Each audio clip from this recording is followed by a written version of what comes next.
Alors, le shiur pour la Refoua Shlema du Rav Ron Moshe Ben Aviva. Vous savez que le Rav Ron Shai, il a rechuté l'année dernière, il a déjà eu des soucis. Et là, il est dans le coma. Donc, voilà, Bezanten Kachem, il envoie la Refoua Shlema. Donc, on a dit Kouf la tête.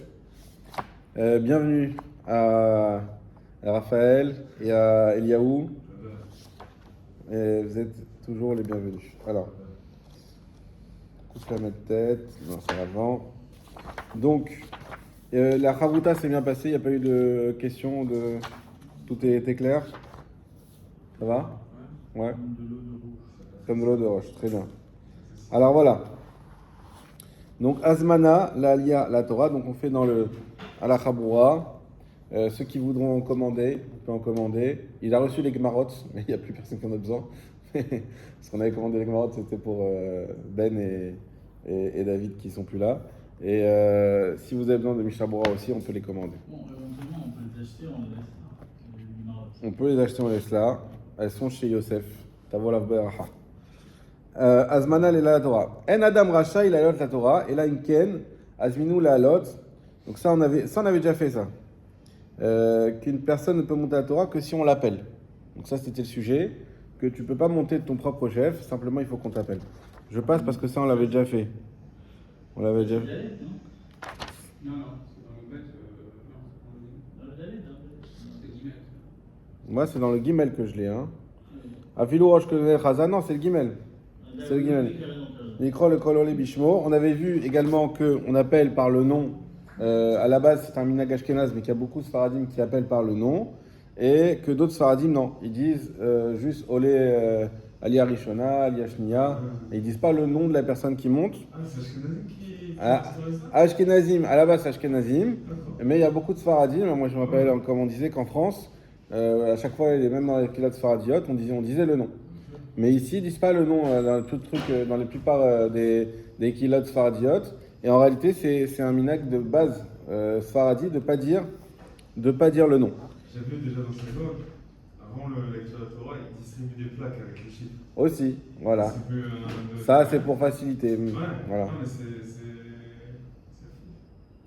c'est Nikrolola Torah Bishmo Shem Aviv. On avait vu aussi qu'on a l'habitude de dire le prénom Ben, prénom du père.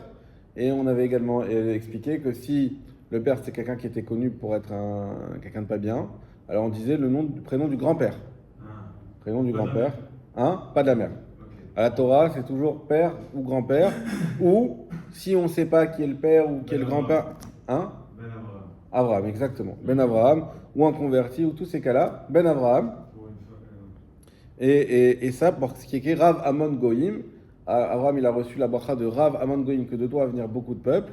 Et donc chacun est considéré comme quelque part une ramification d'Abraham dès lors qu'il est juif. Donc on pourra dire Ben Abraham. Voilà. Umi Shen Yodim Miwavimeo, ça on l'a fait. Ah voilà, Alias Souma, ça on l'a pas fait dans la Chaboura. C'est ça qu'on n'a pas fait. Donc quelqu'un qui est malvoyant. Alors juste pour les nouveaux, je rappelle le problème d'un malvoyant. Le problème, c'est qu'à la base, quand on monte à la Torah, on fait la bracha l'ikro batorah. On doit lire dans la Torah. Et normalement, c'est celui qui monte qui doit lire. Lire, ça veut dire lire. On avait vu dans les halakhot précédentes que si une personne ne sait pas lire, le Shulchan Aruch, il est catégorique, il n'a pas le droit de monter à la Torah. Il n'a pas le droit de monter à la Torah. Pourquoi? Parce que tu fais une bracha levatala, tu dis que tu vas lire, tu lis pas. Alors il disait au moins le minimum, même si tu n'es pas capable de lire. En réalité, on n'est tous pas capables de lire comme ça, on se fait monter, je n'ai pas préparé. Même si tu n'es pas capable de lire la Aliyah, au moins que tu es capable de répéter d'après le Chazan. Et c'est tout l'objet du Yad. Pourquoi on a un Yad? Alors le Chazan, jusqu'à un certain âge, il n'y a pas besoin du Yad pour se voir les lignes. Il a une bonne vue, il voit les lignes, il connaît, il a révisé, il n'a pas besoin du Yad. Le Yad, c'est pour celui qui est à côté. Et celui qui est à côté, il est censé regarder avec le Chazan et répéter mot à mot avec lui, en lisant. Pas répéter à l'oral, répéter en lisant. L'ikro Torah. On avait vu que si tu connais par cœur la Torah, on va le voir tout de suite sûrement avec le Souma, même une personne qui est un Talmid Chacham Matsum, il connaît toute la Torah par cœur, mais il est devenu avec l'âge malvoyant, il ne peut pas faire la lecture de la Torah. Pourquoi? Parce qu'il faut lire. Il faut lire. Un autre côté. Maintenant, comment on fait? Alors, tu me dire aujourd'hui, on est foutu parce qu'il y a plein de gens qui montent qui savent pas lire et que le malvoyant ne va jamais monter. Alors, d'après Shulchan Aruch, en réalité, il n'y a pas de solution. Pour Shulchan Aruch, ça ne marche pas. On a vu le Mishnah Berurah qui ramenait d'autres commentateurs sur qui on peut s'appuyer en cas de besoin, comme ça peut être le cas aujourd'hui. Qu'en réalité, quand le Chazan il lit, il acquitte la personne qui monte. Parce que la personne qui monte entend. Mais au moins, il faut qu'elle entende. Et combien aujourd'hui des fois des gens ils montent, ils font pas gaffe et ils sont comme ça. Non, il faut au moins que tu te concentres sur la. Il n'y a pas plus minimum que ça. C'est que tu entendes le Chazan, c'est-à-dire que pas t'entendes, que tu te concentres comme on nous dit. Si tu suis la lecture, tu vois, ceux qui ne savent pas lire comme le Chazan, mais qui suivent la lecture, c'est pas grave. Alors, tu suis la lecture avec le Chazan. Oui, Ça, on parle de qui monte à la Torah. ouais, Tu montes à la Torah. Le olé, il faut qu'il répète. Si tu veux la halakha pour toi, il faut que tu répètes. C'est la halakha. Celui qui ne sait pas répéter, hein? Le olé, il fait que suivre la lecture de. C'est une erreur. Donc c'est la même chose pour la Mais sourdité. bon, on fait une faute, on fait des fautes quand même. Moi, quand on essaie de lire, En répétant après le Chazan. non, pas je répète, j'essaie de lire en même temps, j'essaie de. Alors normalement tu dois répéter. C'est-à-dire que tu lis en même temps que le Chazan. C'est dur. Il faut même que ce soit audible, il faut que ce soit comme la Ça Mida. dépend du Chazan. Il faut que ce soit comme la Mida où tu dois juste entendre. Il faut que ça soit audible. Donc c'est la même chose pour un sourd-muet, il ne peut pas monter. Exactement. Exactement, ça on l'a vu aussi. Maintenant, alors, c'est pour ça qu'on disait il faut savoir ce qu'il faut faire et comment on fait si on n'y arrive pas ou si on n'est pas encore. Ce qu'il faut faire, c'est lire après avec le Chazan, mot à mot. Le Chazan, normalement, il doit s'adapter à la personne qui monte, ne pas lire trop vite, pas non plus trop doucement pour pas que la Kaïla elle pète un câble, mais il faut un juste milieu. Et comme il faut que la personne qui monte à côté de lui, elle lise. On l'a déjà dit, si le Chazan ne supporte pas entendre quelqu'un à côté de lui parce que c'est vrai que c'est gênant, alors c'est tant pis pour lui, parce que c'est pas lui l'essentiel, c'est celui qui monte. D'accord? Donc il faut que le Chazan il s'accommode à cette situation. Sinon c'est quelqu'un qui ne connaît pas. Parce que si la halakha c'est ça. C'est comme ça, c'est à ça qu'il sert. C'est à dicter à l'autre, pour que l'autre il lise. Maintenant si on a du mal, qu'on n'arrive pas à lire dans le Sefer en tant que le Chazan, c'est compliqué, on n'est pas à l'aise avec ça encore, il faut savoir qu'il faut y arriver, donc il faut quand même s'entraîner. En attendant, on pourra s'appuyer sur ceux qui disent que Shomea Keone, c'est-à-dire que le fait d'avoir écouté le Chazan suffit. Voilà. Et ça, là, c'est ça les Gdarot à avoir. Les Gdarim. T'as 7 olés, Oui, 7 olim, il faut que ce soit 7 différents. Par exemple, Pas forcément. Qui est là, t'en as que 4 qui savent lire. Tu vois. Les autres ne sont pas. on peut les faire remonter. Tu les fais monter pour que ce soit caché. Tu peux Oui. faire ça? Oui. Ah voilà, donc alors c'est ça qu'il faut faire. Que ce soit monté 7 ou 8 différents qui savent. Sinon, ce qui est proposé ici, c'est de faire monter ceux qui ne savent pas lire dans des motsifim. On en a parlé tout à l'heure. Non, pas dans les montées obligatoires, pas dans les 7 montées obligatoires, mais dans celles qu'on ajoute. Comme ça, en même temps, on les fait. Voilà, exactement. Comme ça, on les fait mériter de monter à la Torah parce qu'il aussi, il faut bien qu'ils se rapprochent et qu'ils montent. Et d'un autre côté, on a les 7 montées obligatoires qui ont été, on va dire, validées d'après tout le monde. Qui ont été faites correctement. Ouais. Ok, donc Aliyat Souma la Torah. Donc on a dit concernant le non-voyant. Les dates Maran Shulchan Aruch, En Asuma Rachai, la lot la Torah. Voilà, c'est clair. D'après Shulchan Aruch, un malvoyant ne peut pas monter à la Torah. Philo Yoda Larzor, Mila Bemila, Achar Kriyat Asher Tzibour, et même s'il est capable de répéter après le Shelier Tzibour, mais ça ne marche pas parce qu'il répète, mais il ne lit pas. Yom Tov Fred. Il répète, mais il ne lit pas. Donc, ça ne peut pas fonctionner. Et c'est comme ça le minag dans les synagogues où on n'a jamais eu l'habitude de laquelle, c'est-à-dire d'être permissif. Et à plus forte raison, c'est-à-dire que dans les synagogues, on va dire où il n'y a pas de minag établi, c'est comme ça qu'il faut faire le minag, donc ne pas faire monter les malvoyants. Et dans les synagogues où ils ont toujours eu ce minag d'être mahmir, de jamais faire monter un malvoyant, évidemment qu'il faut garder ce minag.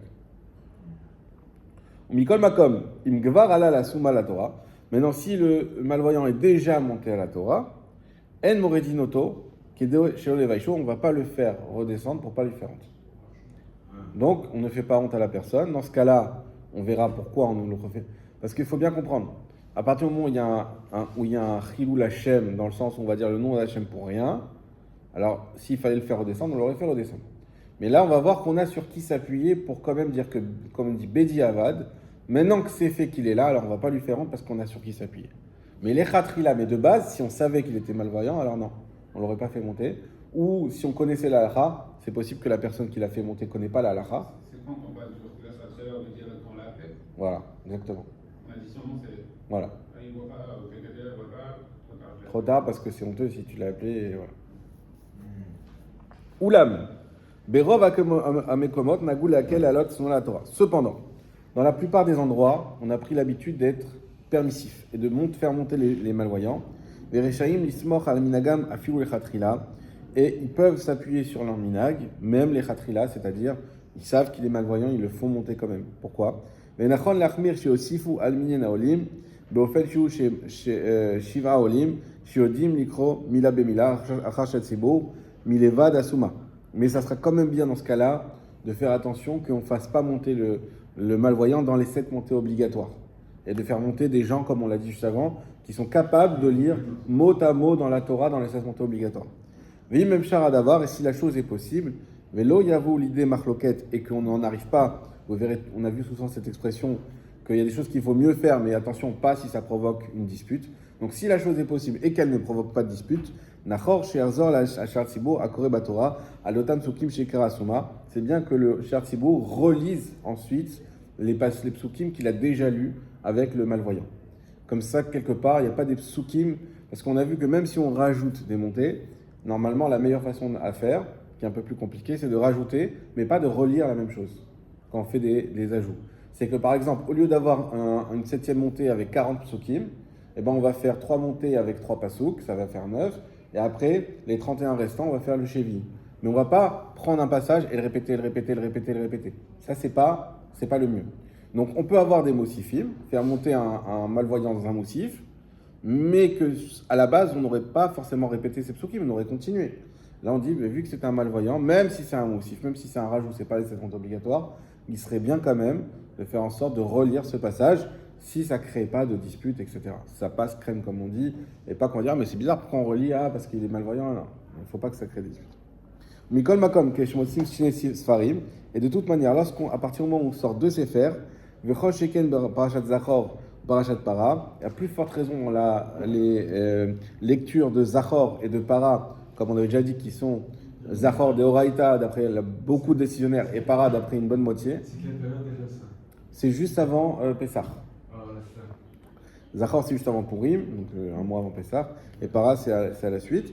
Donc, Yesh la Achmir, Sheol la Tsuma la Torah, la Liat Maftir. Donc, il faudra faire attention dans ce cas-là, d'après tout le monde, de ne pas faire monter un malvoyant.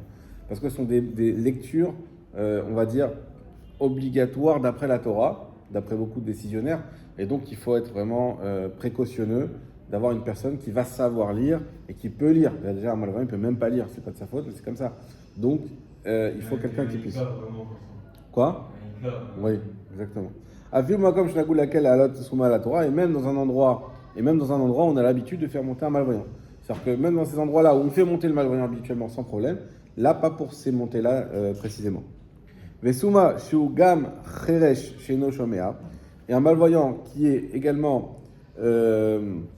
sourd. Cheresh, c'est sourd ou c'est mieux? Cheresh, sourd. C'est le sourd, je crois. Cheresh. Non, le chemin. C'est pas J'ai un doute, vas-y, regarde. Cheresh, c'est sourd. Cheresh et Noshomia. Donc, sourd, mais ça veut dire quoi, Cheresh et Noshomia? C'est pareil alors? Ok. Sourd qui n'entend pas, très bien. En Rachain la halot la Torah. Donc, également, lui ne peut pas monter à la Torah. Pourquoi? Parce que le sourd, le problème, c'est quoi? C'est que même s'il ne s'entend pas. Il ne s'entend pas et on a dit qu'il faut s'entendre. Vechen misheno shomea veno medaber, et de la même manière, une personne qui est sourd-muette. Donc, no shomea ve shomea medaber. Vechen en lalot shoté la Torah. Également, on ne peut pas faire monter. On peut pas, sûrement on a dit, également quelqu'un qui est choté. Choté, c'est-à-dire qui a un problème psychologique. Lui, ça compte pas dans la Torah. Aval mi shiu, hein? Alors, je sais pas. C'est un peu fou. Hein. Plus que la dose normale, on va dire. Aval mi shiu cheresh amdaber. celui qui est sourd mais qui parle, Veno Shomea mais qui n'entend pas, Veno Suma et qui n'est pas malvoyant, Rachim Lavlara, Kol Shodel Ikro Beatzmo Batora. Alors il pourra monter à la Torah du moment qu'il sait lire lui-même. Ça veut dire qu'il ne dépend plus du tout du Chazan et il sait lire lui-même. Veuillez mouchoter la etim. Et si c'est quelqu'un qui est fou mais à certains moments, on peut dire un schizophrène peut-être, mais la etim acherim ou keasher kol adam, et d'autres moments il est comme tout le monde. Moutar la lot bisman chino choté. Alors on pourra le faire monter tant qu'il est dans sa bonne phase. Voilà. C'est rigolo, mais. Il y a des jours où il peut, des jours où il peut pas. Voilà. Tant qu'il est dans sa bonne phase, c'est bon. Alors maintenant qu'on a fait. Alors je vous rappelle pour les nouveaux, la méthode, c'est qu'on fait le Shulchan Aruch, qui a été écrit au 16e siècle. 15e siècle, pardon. 16e siècle. 1500 et quelques, 16e siècle. Le Shulchan Aruch, qui est donc la halacha à la base stricte, etc. Ensuite, on voit les commentaires du Mishnah Bora. Et enfin, on regarde la halacha Brura, qui est le Rav David Yosef, donc un contemporain, qui nous donne comment appliquer ça aujourd'hui concrètement. Donc maintenant, on repart. Donc on a fini avec la halacha Gimel. On va faire la halacha Dalet dans le Shulchan Aruch. Kol hakorin mevachim lefanea u'charea. Tout celui qui lit à la Torah, il doit faire une bracha avant et après. Alors, on va le voir dans le Mishnah Bora, mais j'anticipe déjà pour vous expliquer. Évidemment, celui qui monte, il fait une bracha avant et après. À la base, dans la Gemara, c'était pas comme ça. C'était le premier qui montait à la Torah, donc le Kohen en général, il faisait la première bracha et c'est tout. On faisait monter tout le monde, sans bracha. Et le dernier, c'est la bracha de clôture. Il y avait des interruptions. C'est-à-dire Tu dis les autres, ils montaient. on faisait monter 2, 3, 4, 5, 6, 7. Et le dernier, c'est la bracha de clôture. On arrêtait, il y avait des montées qui étaient. Non montée normale, mais sans bracha. Ah ouais. Pourquoi ? Parce que celui qui faisait la première bracha, en fait, il a quitté toute la Kehila. On faisait monter tout le monde, sans bracha. Et le dernier, le maftir, lui, il faisait la bracha de la fin uniquement. Et comme ça, on n'avait pas besoin de faire chacun 2 brachot. On n'a pas besoin. C'est quoi, c'est pour ajouter des brachot maintenant ? Alors, pourquoi on a changé ? C'est pas pour ajouter des brachot. C'est parce que les Yeridat Adorot, aujourd'hui, les gens sont plus à l'heure. Et t'as des gens qui arrivent au milieu, qui partent à la fin, qui truc. Et ce qui s'est passé, c'est qu'il est possible qu'un qui arrive au milieu de la Torah, il n'a pas entendu la première bracha. Celui qui part avant, il n'a pas entendu la dernière. Il y a un balagan. Donc aujourd'hui, chacun il fait la bracha. Et c'est pas un problème parce que chacun il monte vraiment à la Torah. Mais par contre, ça rajoute de la responsabilité quand tu montes à la Torah. Ça veut dire que tu vas faire une bracha quelque part. Ta bracha, vu que tu vas en faire 2 même. Il faut vraiment que tu montes bien à la Torah, que tu sois bien concentré, etc. Il y a plus de srout pour celui qui la récite, et il y a plus de lequel il répond Amen plus de fois. C'est bien à condition qu'on le fasse bien. C'est comme je te disais tout à l'heure avec la Mida, le problème c'est que comme c'est des choses importantes, si tu les fais bien, ça rajoute du bien. Mais si tu les fais mal, c'est pire que de ne pas les avoir fait. Voilà. Bon, quand on a commencé à vendre des mitzvot, on a donné pour ton argent. Exactement. Ça commence où ça ? On a vendu des mitzvot. C'est pas les Ashkenazes ? Non, ça c'est universel. La première montée est déjà faite. Ou fotea à sefer kodem chez Evarer. Alors écoutez ça c'est important, c'est des choses qu'on ne connaît pas bien et qui sont à la Khalemase. Et il faut ouvrir le sefer avant de faire la bracha. C'est-à-dire que quand tu fais la bracha, vous savez toujours, on vous montre là où tu vas démarrer, exactement. Au moment de la montée. Exactement. On reprend, Ah voilà. Alors pourquoi on te montre ? Parce que c'est comme quand tu fais une bracha sur quelque chose, il faut que tu vois la chose. Donc souvent ceux qui ne connaissent pas, ils arrivent, commencent les bracha, ils disent attends, 2 secondes, regarde sur quoi tu fais la bracha. Tu peux pas faire une bracha en l'air, tu fais une bracha sur quelque chose. Donc il faut que tu regardes le mot avant de faire la bracha. Vero a pasuk chez tzarich latril, et il voit le pasuk par lequel il faut commencer beau. Ve'acharkar yevarer, et ensuite tu fais la bracha. Ou l'achar shekara golel umvarer, et une fois qu'il a lu, donc il a fait sa lecture de la Torah, golel, il roule, c'est-à-dire il faut fermer le sefer. Umvarer, on fait la bracha finale. Donc là, ce qu'on nous a donné comme information, c'est faire attention à regarder le pasuk avant de faire la bracha initiale et de fermer le sefer Torah avant de faire la bracha finale. Le Rama va rajouter des recommandations. Uvsha'a shemevarer bracha rishona, et au moment où on fait la bracha du début, Ya'afor panav alatsad. Il faut qu'il tourne sa tête sur le côté. Donc ça, c'est un minhag ashkenaz que on te montre où il faut lire et ensuite tu tournes ta tête sur le côté et tu fais la bracha. On va voir pourquoi. Tu dois pas laisser faire comment tu fais la bracha. Exactement. Shelo yehenir et pour pas que ça ressemble kimvarech minatora, comme s'il bénit depuis la Torah. Et ça, c'est un point qu'il faut comprendre. Aujourd'hui, on a connu beaucoup de chidushim dans la Torah, de gens qui veulent rénover un peu la Torah. Et les Chachamim ont été très très attachés à l'authenticité de la Torah, surtout quand il s'agit de la Torah écrite. Le problème se pose jusque-là. Si tu fais ta bracha, le sefer ouvert devant toi, on peut penser que tu es en train de lire dans le sefer et que la bracha elle est écrite dans le sefer Torah. Et donc que tu changes ce qui est écrit dans la Torah, parce que c'est pas écrit ça dans la Torah, le Baruch Atah, c'est pas écrit dans la Torah. Ouais, c'est Rabbanan, ça. Ah, toutes les brachot c'est des rabbanan, d'accord? Sauf les birkat, mais toutes les brachot c'est des rabbanan. Mais à la finale, pour pas qu'on croie que tu es en train de lire dans la Torah la bracha et que ça change ce qui est écrit vraiment dans la Torah, alors il faut pousser ton visage sur le côté. On va voir qu'aujourd'hui on a par exemple l'habitude de recouvrir sinon la Torah. Tu recouvres avec une mappa, soit avec le manteau, soit même il y en a qui ont exprès une mappa, un tissu, qu'on met exprès pour ça, ou comme il y a des fois où tu peux tirer quelque chose comme ça qui vient du Sefer Torah, et comme ça couvre. Mais dans tous les cas, il ne faut pas qu'on ait l'impression que tu es en train de lire dans la Torah quand tu fais ta bracha. Venireli, diafor panavlatzad, smolo.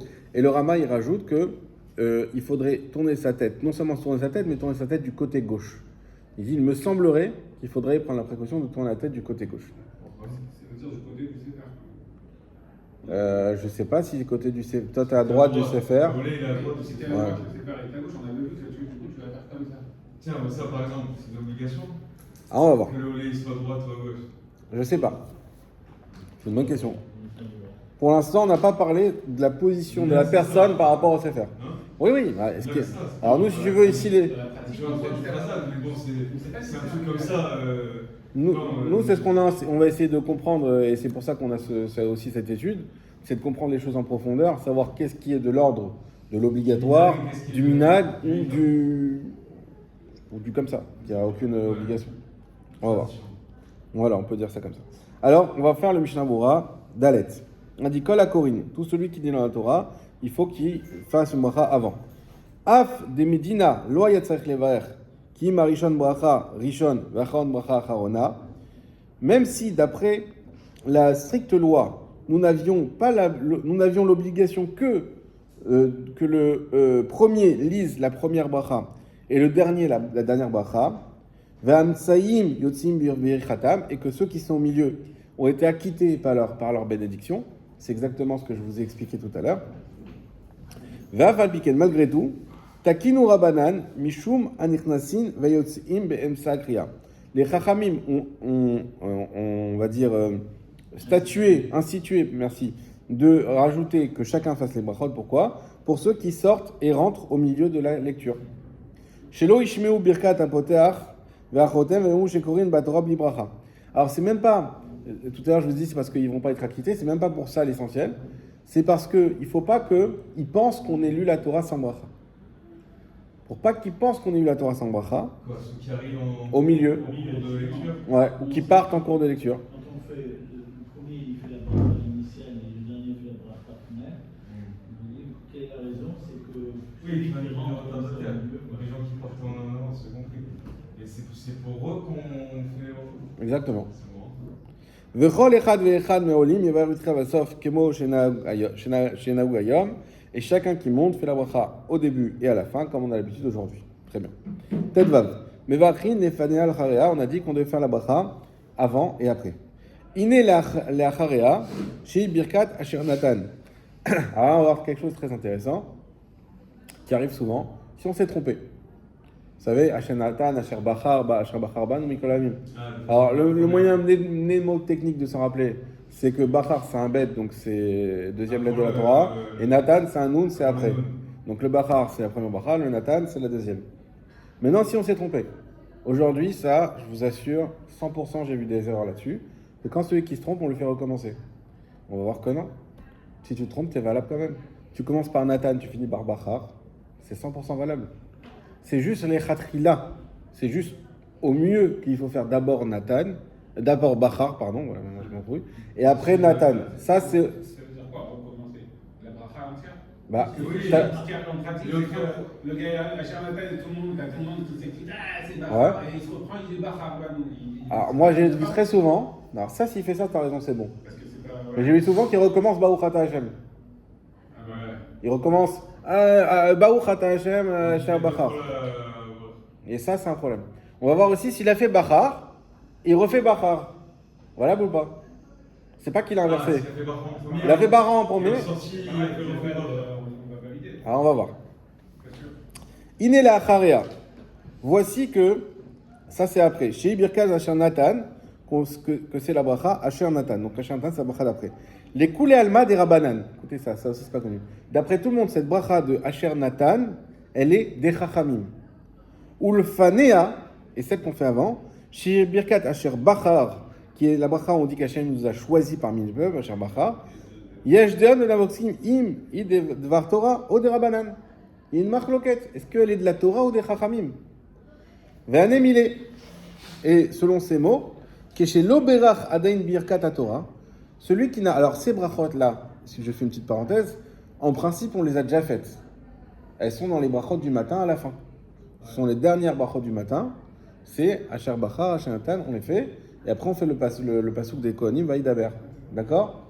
Maintenant, la question qu'on va voir, c'est celui qui n'a pas fait ces brachot du matin. Il y a des gens qui ne font pas les brachot du matin. Pas pris cette habitude, ils n'ont pas forcément la vue. Ils montent à la Torah. Alors on va voir que pour eux, là, ça peut être Deoraita carrément. Parce que la question c'est, on sait que l'étude de la Torah, c'est une mitzvah. D'accord? Là-dessus, il n'y a pas de problème. Et on sait qu'avant chaque mitzvot, il faut faire avant chaque mitzvot, il faut faire une bracha. Alors ça, on avait déjà expliqué que c'est des chachamim. Maintenant, est-ce qu'il faut faire une bracha sur la Torah? Est-ce que c'est des chachamim ou de la Torah? Alors on voit qu'il y en a beaucoup qui pensent que le fait de devoir, qu'on ne peut pas étudier sans avoir fait une bracha avant, c'est de la Torah. C'est de la Torah. En fait, c'est la première étude d'ailleurs. Exactement. C'est la première étude, c'est sur le... Si à la fin des brachot, il y a le débat chez moi, en fait, et ça, c'est la première étude qu'on fait. Si tu fais pas si tu fais pas d'autres études, tu as au moins celle-là qui t'a acquitté. Puisqu'on lit quelques psukim. C'est ça qui veut dire, vu que tu lis quelques psukim après avoir fait la bracha, tu fais la bracha et tout de suite la mitzvah en lisant quelques psukim. Et tant qu'à faire, on a pris des psukim de bénédiction pour bien commencer la journée. Donc, et donc, ce qu'on a dit que, d'après certains chachamim, quand tu montes à la Torah, la première bracha, c'est une bracha deoraita. Donc, tout d'un coup, ça devient quelque chose de beaucoup plus important. Ça, c'est si tu n'as pas fait tes brachot le matin. Si tu as fait tes brachot le matin, ça ne peut pas être deoraita puisque tu l'as déjà fait.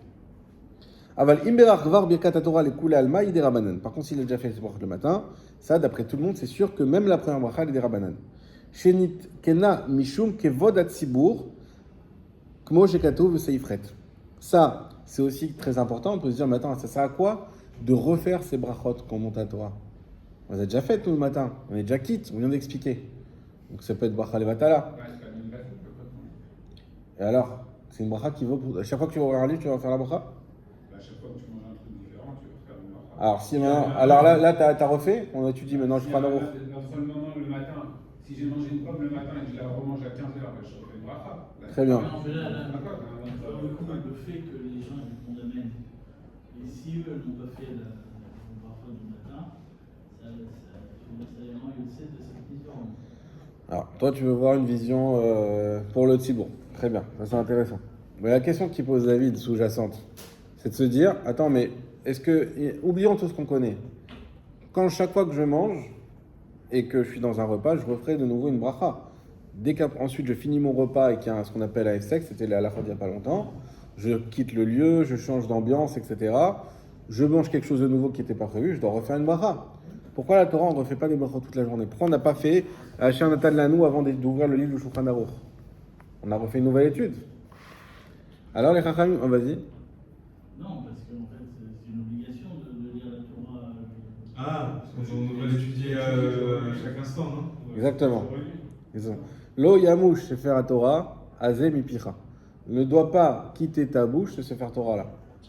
Donc normalement, la Torah, elle doit être tout le temps dans notre bouche. Donc quand on fait la bracha du matin, en réalité, on a une intention de toute l'étude qu'on va faire dans la journée.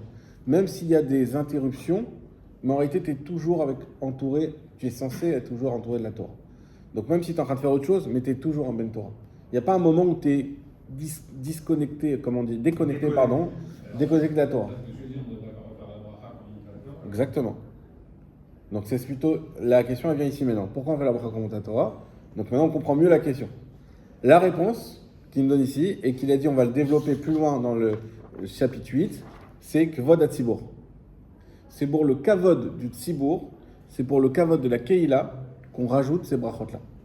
On développera plus tard. Mais en tout cas, c'est effectivement, ça vient pas de ça, c'est pas Mouvan Me'elav, c'est pas, c'est pas intuitif qu'il aurait fallu refaire ces brachot-là, alors qu'on les a déjà faites le matin. Imta'a bevirkat Torah, si c'est trompé dans les brachot de la Torah, ou fatach asher natan lanu, et lui il a commencé par asher natan lanu. Bimkom asher bachar, au lieu de dire asher bachar. Im niskar kodem she'amar Hashem me'achatima, s'il s'en rappelle avant d'avoir dit le nom d'Hachem dans la conclusion, parce qu'on dit 2 fois Baruch Hashem. En réalité, c'est une seule bracha. C'est ce qu'on appelle une longue bracha, avec une introduction et une khatima, une conclusion. Avec 2 fois Baruch Hashem, comme dans la bracha de... Excusez-moi. Comme dans la bracha de la première bracha de la Mila de Magan Avraham, commence Baruch Hashem, on finit Baruch Hashem Magan Avraham. Ça s'appelle pas 2 brachot, c'est une seule bracha. Pourquoi? Avec une introduction et une conclusion. C'est ce qu'on appelle une longue bracha. D'accord? Il y a plusieurs brachot comme ça. D'ailleurs, vous savez que Baruch She'amar et Ishtabach, on appelle ça aussi une longue bracha. C'est-à-dire que tu as la bracha de Baruch She'amar. En réalité, c'est pour ça qu'on dit qu'il ne faut pas s'interrompre du tout durant Psukat des Zimra, parce que tu es au milieu d'une seule et même bracha. Jusqu'à la bracha de la conclusion de Ishtabach. Donc, vu que... pourquoi je vous dis ça? Oui. Vu que on a une longue bracha, et donc il y a un deuxième Baruch Ata Hashem, tant qu'il n'a pas atteint ce deuxième Baruch Ata Hashem, alors il peut encore se reprendre et reprendre les mots et changer Asher Bachar au lieu de dire Asher Natan Torah. Dainu Noten Torah. Yatril Asher Bachar Banu. Donc il pourra reprendre depuis Asher Bachar Banu. Mais attention, il ne reprend pas depuis Baruch Ata Hashem, le premier. Vous avez compris, l'essentiel, c'est de ne pas avoir dit le nom d'Hashem en vain. Vim Gvar Amar Baruch Ata Hashem. Et s'il a déjà dit Baruch Ata Hashem, il va s'apprêter à dire Noten Torah. Av She'adain Lo Amar Noten Torah. Même s'il n'a pas encore dit Noten Torah, Yesayem Ota Bracha. Et bien il finit quand même Noten Torah. Ou la Cha'akrea Yom Asher Bachar Banu. Et à la fin de la lecture, il fera Asher Bachar Banu. Donc, Bediavad, on connaît maintenant ce mot, c'est-à-dire maintenant que c'est fait, c'est valable, il faut savoir, d'avoir commencé par Asher Bachar et d'avoir commencé par Asher Natan et de finir par Asher Bachar. Od Katav Sham, il est également écrit là-bas, Imamar Bracha Rishona Karaoui, celui qui a dit la première bracha comme il faut, donc Asher Bachar. Va Bracha Shniata, Vitril Asher Bachar Banu. Et dans la deuxième bracha, donc celle de la fin, il refait la même, Asher Bachar. Iniskar Terem, s'il s'en rappelle tout de suite, Amro Baruch Hashem Noten Torah. Alors, il doit dire Baruch Hashem Noten Torah. Yatril Machin Talanu. Excusez-moi. Iniskar Terem, Amro Baruch Hashem Noten Torah. Yatril Machin Talanu. Donc, s'il s'en rappelle avant d'avoir dit en fait Baruch Hashem Noten Torah, donc avant d'avoir dit le deuxième Baruch Hashem, il recommence de Hashem Talanu, depuis le début. Non. Mais Asher Natan Lanu, ça veut dire quoi? Il recommence de Asher Natan Lanu. Asher Natan Lanu. Donc depuis le début, après le Baruch Ata Hashem. Il ne redit pas Baruch Natan Lanu. Non, ça il ne redit pas. Asher Natan Lanu. Exactement. Donc il peut se rattraper. Aval, Imlo Niskar, Ad Leachar Shema, Baruch Ata Hashem Noten Torah. S'il ne s'en rappelle pas et qu'il a fini toute la bracha, Baruch Ata Hashem Noten Torah, Yatril Od Apa Mitrila Bracha. Là non. Il faudra qu'il recommence la bracha. Vim Niskar Leachar Baruch Ata Hashem Noten Torah. S'il se rappelle avant de dire Baruch Ata Hashem avant Vim Niskar Leachar Baruch Ata Hashem Kodem Noten Torah. Alors maintenant, troisième cas, c'est qu'il a fait Asher Bachar. Il arrive Baruch Ata Hashem et avant de dire Noten Torah, il se rappelle, il dit mince, je suis en train de refaire la même. Yomar miyad Elokeinu melech olam Hashem natan lanu. Donc il change. Donc il dit Baruch Hashem, Hashem natan lanu et Torato, Torah temet v'chaye olam ta betochenu, Baruch Hashem natan Torah. Oui, exactement. Exactement.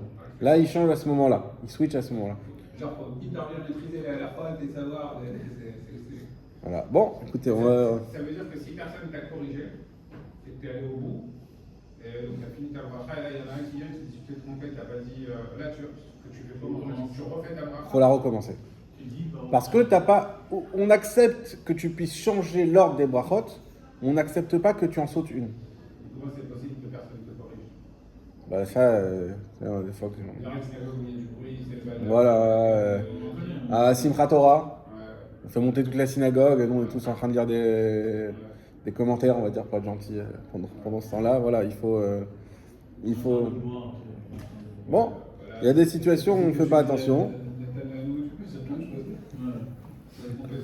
Des situations où on a pris un peu comme ça, donc effectivement, faire attention à ça. Halacha he. Avant de faire la halacha he, chaque semaine, il faut que je vous le dise, et j'ai oublié de vous le dire. Vous savez, quand on fait l'Akba, qu'est-ce qu'on dit là-bas? Vezat Torah Asher Sa Moshe Lifnei Bnei Israël Al Pi Yad Hashem Beyad Moshe Al Pi Yad Hashem Beyad Moshe. Est-ce qu'on aura le droit de rajouter, de répéter Al Pi Hashem Beyad Moshe? Il y a le nom d'Hashem dedans, et c'est pas un pasouk, c'est un Chatsi pasouk. Alors, vous avez peut-être vu que j'essaye de pas le répéter. Alors des fois c'est dur parce qu'on a pris l'habitude de faire comme ça. Et j'ai vu une bonne manière de faire qui est de changer un peu le chant, de faire Vezat Torah Asher Sa Moshe Lifnei Bnei Israël Al Pi Yad Hashem Beyad Moshe Torah Temet. Voilà, on va direct sur la. Voilà. Alors pourquoi? C'est quoi le problème? Je sais pas si on verra dans le Shulchan Aruch, mais comme c'est quand même à la Chalimase de chaque semaine, il y en a qui disent on a le minag de faire comme ça, on garde le minag, il n'y a pas de problème. Mais malgré tout, il y en a qui disent que c'est le nom d'Hachem, c'est dire le nom d'Hachem en vain, puisque tu répètes une partie d'un pasouk avec le nom d'Hachem, et qu'on sait très bien que tu as le droit de dire autant de fois un pasouk avec le nom d'Hachem tant que tu veux, mais il faut dire le pasouk en entier.